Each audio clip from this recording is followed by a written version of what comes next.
ఆవగింజ విశ్వాసం అప్పుడే కొండను చూసి ఎప్పుడు సముద్రంలో పడు అంటే పడుతుందా?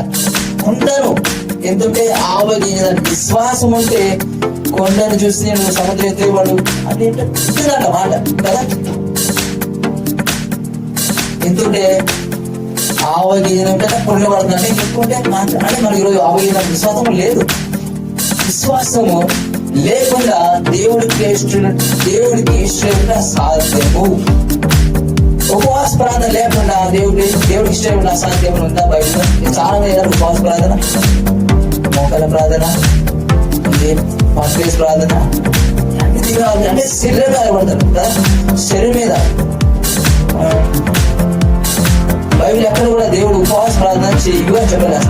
ఇక్కడ ఉపవాస ప్రార్థన చేస్తే ఎలా ఉండాలో ఎలా చేయాలో చెప్పారు కానీ ఉపవాస ప్రార్థన ఎప్పుడు దేవుడు చెప్పలేదు. ఆమె తిరిగి చాలా నమ్మకాలు